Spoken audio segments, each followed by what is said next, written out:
magandang hapon sa inyong lahat. Narito tayo ngayon sa ating YouTube channel at shout out sa inyong lahat mga kaibigan, mga kalingap. Ito nga mga kaibigan at tayo ay nandito nga sa Boom Radio at kasama rin natin sina Kuya Brooks, si Papa H at si Kuya Bal Santos Matubang at si Jones Vlog, mga kaibigan, mga kalingap. Pero ang problema, walang ID yata si Kuya Brooks, mga kaibigan. Tingnan natin kung walang ID si Kuya Brooks, mga kaibigan, kasi parang walang ID ito eh. Hinahanap nga. Ba't wala kang ID? Nag-charity ka. Yun na nga, yung bukas may dala na tayo. Hanapin ko mamaya bagay sa bahay. Sa mga sulok-sulok. Baka nailagay na yung alim yung baga doon. Ano pala yung masasabi mo about doon sa mga inasabi na about sa charity? Vlogger na walang charity. Ano kaya sa palagay mo? Sabi nung iba kasi hindi raw matutupad. Payag ka ba nun? Pero dapat meron. Ha?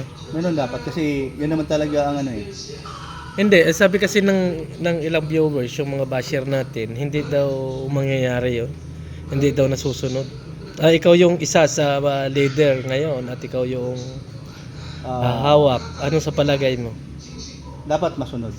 Dapat masunod. Gagawin natin yan mahigpit para masunod. Ngayon, marami kasing klaseng pagiging charity vlogger. Hindi lang sa pagbibigay ng ayuda.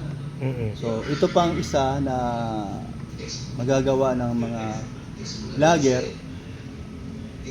meron siyang beneficiary. Ako na lang sample. Ako na lang. Si Kalingap Dan, nilapitan ko na i-vlog niya yung beneficiary ko, tulungan niya. Kasi wala akong pangtulong. Wala man talaga akong tinita sa aking views. Baksak baga. Alam mo na kung sino nagpababaksak sa aking channel at sa views ko. Hindi, ang tanong ko dyan, Kuya Brooks. Pero, sige. ang ginawa ko, nilapit ko kay Kalingap Dan. So, ini-aksyonan ni Kalingap Dan at nandoon ako, kasama ako. Charity na yun. Yung ba'y matatawag na charity ko? Charity mo yun. Kasi scout mo yun eh. Mahalaga kasi katulad niyan, wala tayong pambigay, yung maka-scout tayo. Yes, yun. Charity na yun. Tama ka, yun ang pinapaliwanag ko. So charity na yun. So ipapaliwanag natin madalas. At lalo na ikaw na nagla-live ka. Oo. Ito, si Ria, si Lorne, sasama kay Kuya Bal sa mga lakad. So wala silang pang ayuda. So ginagawa nila, kami, sumasama kami si Kuya Bal. At si Kuya Bal, nagbibigay ng ayuda na tumutulong kami. Ikaw, ganun ka rin. So ano matatawag mo doon? Charity. Hindi kasi, yun namang laging kasama ni Kuya Bal. Hindi naman talaga hinihingi na palagi mag-charity kasi nga wala talagang time na makasama sa pag-i-scout or pag-charity kasi laging kasama ni Kuya Bal. Ibig sabihin, yung mga staff hindi sila obligado na mag-upload. Kung meron lang silang pang-upload at nakapag-charity sila, okay yun. Pero kung wala, okay din lang kasi kasama-sama nga ni Kuya Bal. Katulad mo, lagi kang kasama ni Kuya Bal. Pero ang tanong nga, kaya nating punahin yung mga vlogger na walang charity. Ano yung paraan, Kuya Brooks? Okay. Gagawa ng paraan para makapag-ayuda ka. Hindi, ang tanong ko, ano yung paraan natin para maipaalam doon sa isang charity vlogger na siya ay walang charity? Online or may message or ano yung magandang gagawin mo? Kasi ikaw yung magiging unang-una, PM mo na. PM mo na. Para mapalalahanan siya. Pangalawa, pag wala pa din, walang action, sa live, pwedeng banggitin. Para sa ganon, ako nang tatalakay noon pagka sa live. Ikaw na nga. Sa ganon, kung mag-live siya, yung ating pinag-usapan, nag-live ka, yung naging topic mo siya, at pag nag-live siya, mayroong mga comment dun sa live niya, ikaw, may paalala sa iyo si Chris Berador na Hindi ka nagcha-charity. Nagcha-charity. Mismo, yung mga comment section niya, mababasa niya, siguro naman matatawan siya. At maraming magiging baser niya din. So nasa kanya na yun. Basta ikaw, tayo, nagpaalala sa kanya. Minessage ko, pini-info, ko pa siya, video call. Pero, At ang sinasabi niya, wala talaga. oo. Ay, ka lang. Kung wala talaga, gumawa ka ng paraan. Kung pabaya ka, imposible naman. Kung sa halagang 500 Oo. mayroong bigas, may groceries, pwede na yun. Di ba, Makapag-ayuda ka lang. yun nga yung sabi mo kanina, na kahit wala kang pambigay, kung ikaw mag-scout bago i-repair mo kay Nakalingap Dan at sumalalakas ang ay charity na yon. Charity na yun. Oo. Pero hindi laging ganun. Hindi laging ganun ang Hindi, dapat. hindi laging ganun. Umaasa ka na lang sa ganun. Oo, tama Di ba? naman, tama. So, minsan lang yun. Oo. Hindi madalas. Pero andun ka, nakatulong ka pa rin. Oo, totoo yan. Dahil active ka, nakikita sa'yo na gusto mo talaga makatulong, kahit wala kang sarili mong pera, pero meron kang repair. So, isa na rin yun sa Oo. pagiging aktibo mo na Oo. makatulong ka doon sa trabaho mo. Okay. Tama. So, pero, posible naman, di ka pa magkakapera niya. Ito kasi, 'di ba napag-usapan natin na nakaraan, na kung ang mga charity vlogger ay hindi pwedeng walang charity, ay ano naman doon sa mga reactor, 'di ba? At ang inoffer ko nga ay makapagbigay din sila ng ng sa landing fund, yun yung inasabi natin about sa landing fund. Kung may kaunti silang kita, kahit na 500, magbigay din sila para tugon. Okay yun. Maganda yun. Kaya lang, lalabas na naman na parang nangihingi ka sa kanila. Hindi. Diba? Parang Hindi naman paparinig. Oo. Alam mo naman, madalas ngayon, ang topic, nagpaparinig.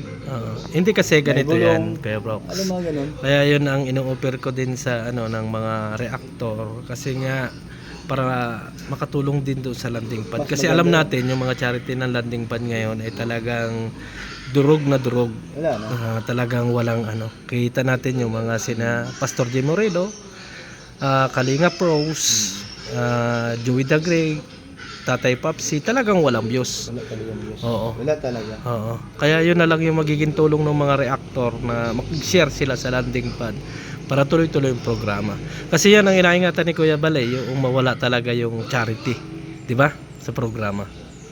So, sana, makatulong sila. Para isa sila sa tinatawag natin One Kalingap, One Family. Yes, totoo yun. Kasi kung wala silang pakialam, basta sila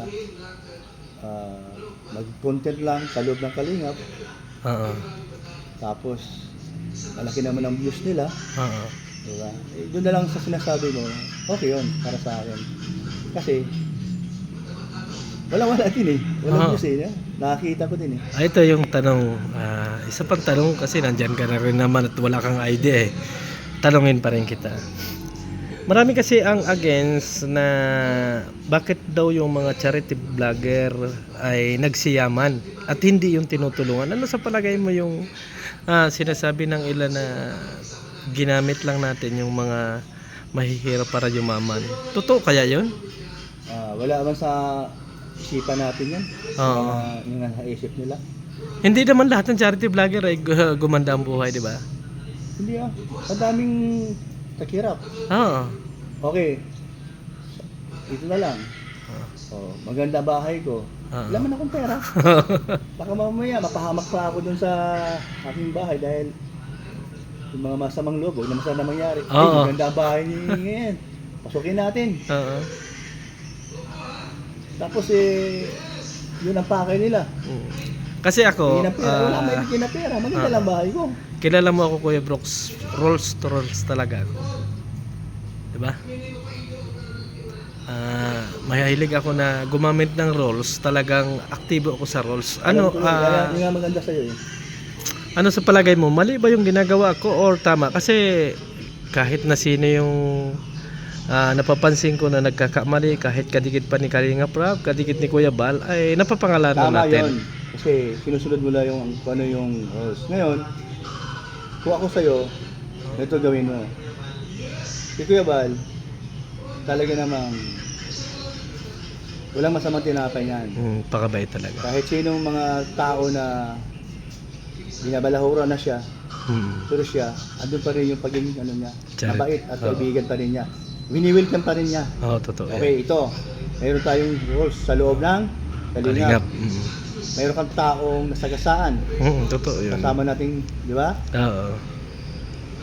At naipit na siya, tumakbo kay Kuya Bal. Oo. Okay. Kuya Bal, alam mo na. Oo. Diba? Pero, ang gusto ko sa'yo, kahit ako yun gagawin ko pag natapos yung meeting natin. Yung lumapit sa kanya, yun ang content mo. Oo. At Kaya mo ba? Oo, kaya ko yun. Sabi mo, ako wala akong masabi kay Kuya Bal. Alam na namin yan. At wala akong problema dyan. Pero, ikaw na lumapit kay Kuya Bal, alam mo naman na may mali ka, at alam mo naman siguro, at alam ko yan, na alam ko din na yung sasabihin mo ba? Kasi Kuya Bal, hindi makapag-hindi yan. Hindi talaga. Kahit Ba't si Rap, lumapit ka hindi sa rin. kanya? Ito ngayon ang masasabi ko sa'yo. Pag ganun. Mm. Parehas tayo. Dahil ako, sinusunod ko lang yung rules na ano, kaya nasisira dahil sa inyo eh. Si Kuya Bal, wala, ano na tayo, si Kuya Bal, napakabait niya. May rules talaga. Pero ikaw na may mali ka, ba't ka pa lumapit dyan?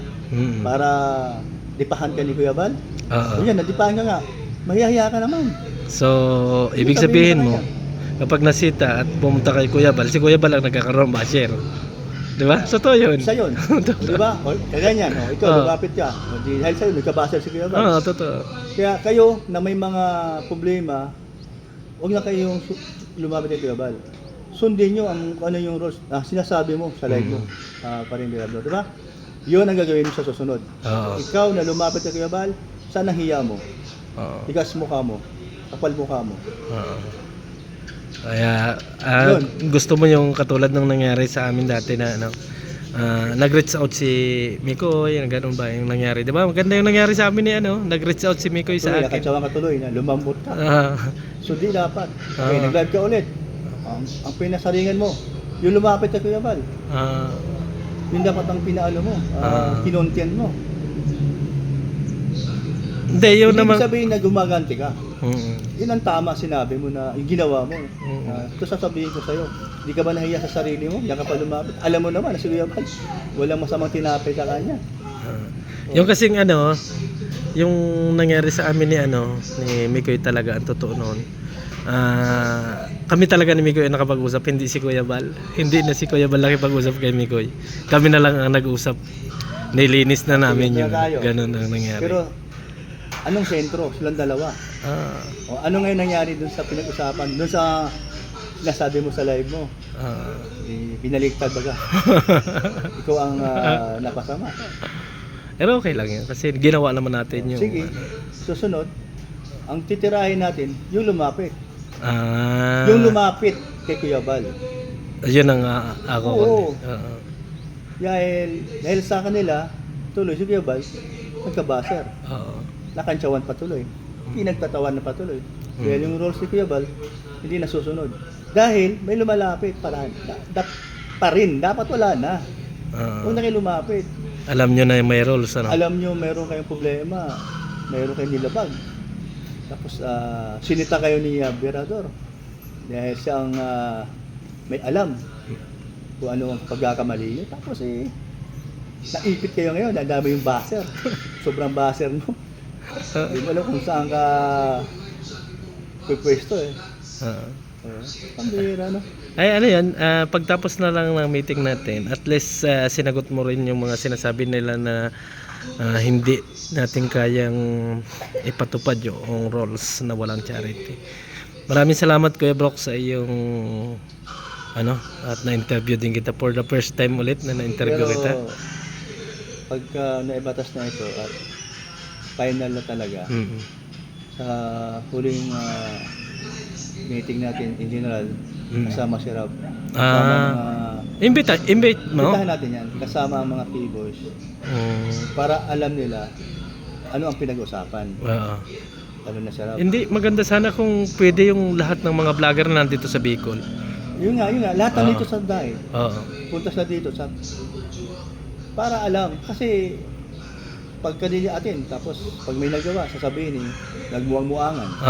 Diba? Ako, diyan ako maghihigpit. Mabait ako sa mabait, pero gusto ko, yung batas na yan, dapat mabaksik. Oo. Para sa akin Oo.